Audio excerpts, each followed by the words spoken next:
21वीं सदी में एक लोकतांत्रिक देश में शरिया के नाम पर ये लोग पॉक्सो एक्ट का वायलेशन करते हैं भाई।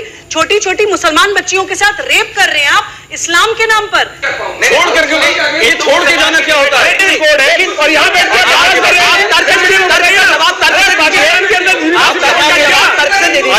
इस देश में रहोगे बात कर रहे हैं, यानी आप संविधान का विरोध करोगे। तर्क का संविधान का विरोध करने के लिए आप आ गए। संविधान के लिए यूसीसी है। देखिए आर्गुमेंट तो रखेगा इस देश के अंदर, जब इस प्रकार से आर्गुमेंट तो रखेगा, देश भी विरोध करेगा।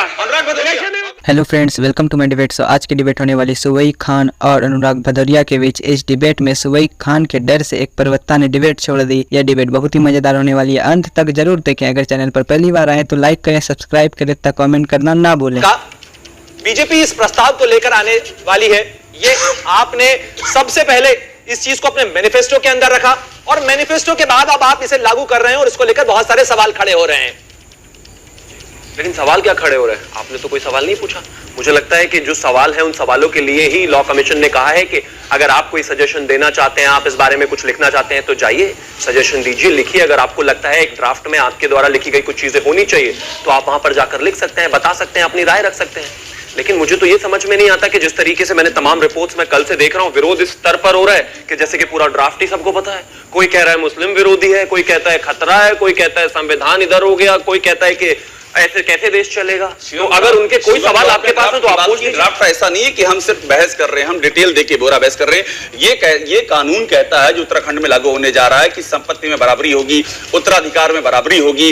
ये कहता है कि तलाक के ग्राउंड सेम होंगे, जो शादी की आयु वो बढ़ा दी जाएगी। तो कहीं कोई भेदभाव हो ही नहीं रहा, तो दिक्कत क्या है आपको? जो अधिकार है वो तो छीना जा रहा है। ये अधिकार क्या देंगे? कौन सा छीना जा रहा है? जो बीजेपी 9 वर्षों से जो अधिकार था देश के नौजवानों का, किसानों का, पहलवानों का, वो तो दे ही नहीं पा रहे। यूसीसी अच्छा 21वां विधि आयोग ने क्या कहा था आप बताइए? पिछला जो 2018 में 21वां विधि आयोग ने कहा था ये गैर जरूरी है। और 22वें ने क्या कहा? फिर हमने 22वें ने क्या कहा? 21वें को मानेंगे, 22वें को नहीं मानेंगे। तो पिछले को नहीं मानेंगे आप? नहीं तो इस वाले को नहीं मानेंगे। नहीं मानेंगे। पिछले को माना, उस समय को माना, नहीं माना। टाइमिंग एक चीज की जरूरत पहले थी और आज नहीं है, आज है, पहले नहीं थी। अनुराग भदौरिया देखिए, उस समय 2019 में चुनाव था। अनुराग भदौरिया से प्रॉब्लम है, समाजवादी पार्टी बीजेपी से है। अच्छा प्रॉब्लम नहीं है, यूसीसी प्रॉब्लम है बीजेपी से। अरे बीजेपी है, कांग्रेस में देश समाजवादी पार्टी नहीं है। कैसे नहीं है? कैसे नहीं है? ये देश कैसे नहीं है? कैसे नहीं है? हर क्षेत्र में तो विविधता कैसे बताइए? आप मुद्दे पे रहिए ना, मुद्दे पे बात करिए। यहाँ बात यूसीसी की कर रहे हैं ना, नवाब समान नागरिक संहिता की बात कर रहे हैं। समान नागरिक संहिता पे आपकी पार्टी का विरोध किस चीज को लेकर है?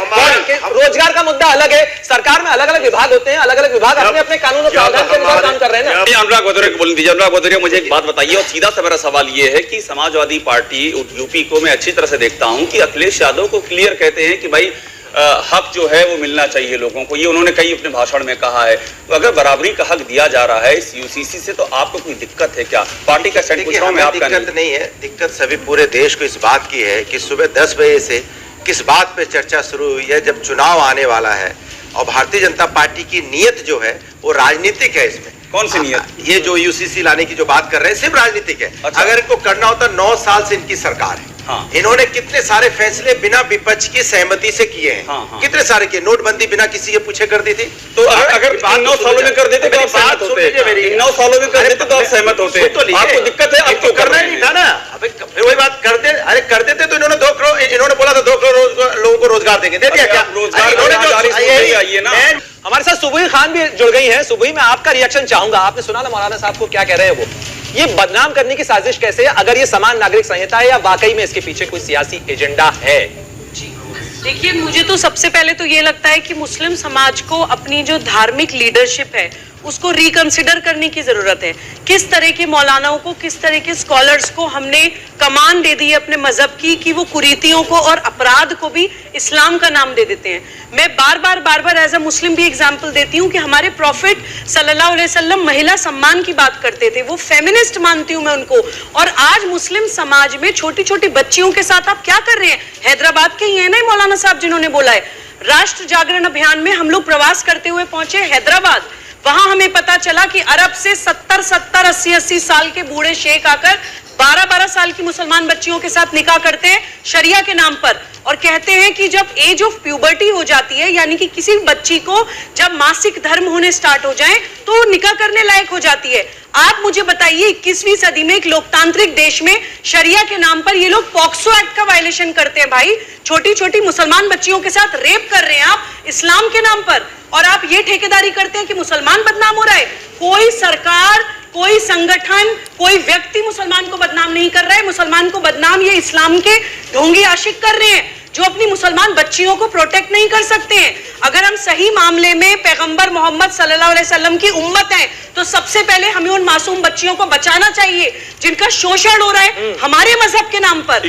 मनन करिए जाकर कि आप एक छोटी सी टिप्पणी मैं आपकी चाहूंगा। सुबोई खान लॉयर भी है, कानूनी पक्ष भी है। ये जो तमाम मुद्दे हैं इसके अंदर धार्मिक मामला तो है ही नहीं, है तो समान नागरिक संहिता का मामला है। आप बाबा साहब भीमराव अंबेडकर की बात करते हैं, कॉन्स्टिट्यूशन असेंबली में उन्होंने इस चीज की दलील दी थी कि यूनिफॉर्म सिविल कोड होना चाहिए। एक अनफिनिश्ड एजेंडा है, बहुत समय से इसकी मांग चली आ रही है। आखिर विरोध क्यों फिर इसका? देखिए, बात विरोध का नहीं है, बात भारतीय जनता पार्टी की नीयत पे है, उनकी। अरे कौन भौंक रहा है ये बदतमीज?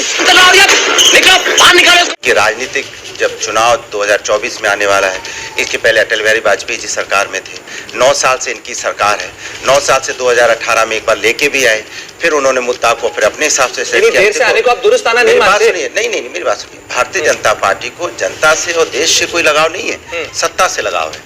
वो हर चीज सत्ता को देख के करते हैं। समाजवादी पार्टी को नहीं है? नहीं, समाजवादी पार्टी लोग तो एक्सप्रेस पे बनाने वाले लोग हैं। हम लोग तो सत्ता में नहीं आना चाहते। नहीं, हम लोग तो विकास की राजनीति नेगेटिव राजनीति करके सत्ता में नहीं आना चाहते। हम देश का विकास और देश की असली मुद्दों पे बात करके सत्ता में आना चाहते हैं। हम जनता के मुद्दों पे पहले जो है ना इस चर्चा के अंदर दर्शकों को जरा पॉइंट में बता दें कि आखिर यूनिफॉर्म सिविल कोड में है क्या। मुझे बहुत दुख होता है, बहुत ज्यादा तकलीफ होती है कि देश की बेटियों की सुरक्षा और सम्मान के लिए अगर कोई कानून आ रहा है तो उस पर भी लोग बैठकर अपनी धार्मिक और राजनीतिक रोटियां यहां पर सेकने की कोशिश कर रहे हैं। मैं पॉक्सो एक्ट का एग्जाम्पल दे रही हूं, आप लोगों को समझ नहीं आता है? 12 साल की बच्ची के साथ रेप हो रहा है शरिया के नाम पर। आपके दिमाग में इतनी सी बात घुसती नहीं है? आप लोग एक सेकंड बीच में मत काटिए। हिंदू मुसलमान नहीं करेंगे, मैं नहीं जाऊंगा। आप बोलिए। चिंता नहीं है। अरे छोड़ करके ये छोड़ के जाना क्या होता है? छोड़ करके सभा साहब पे कोई बात नहीं कर रहा है। रहते हो सुबह खान, दिक्कत यही है। पाकिस्तान में ये आप छोड़ कर बताइए, बांग्लादेश का यूनिफॉर्म कोड है और यहाँ पे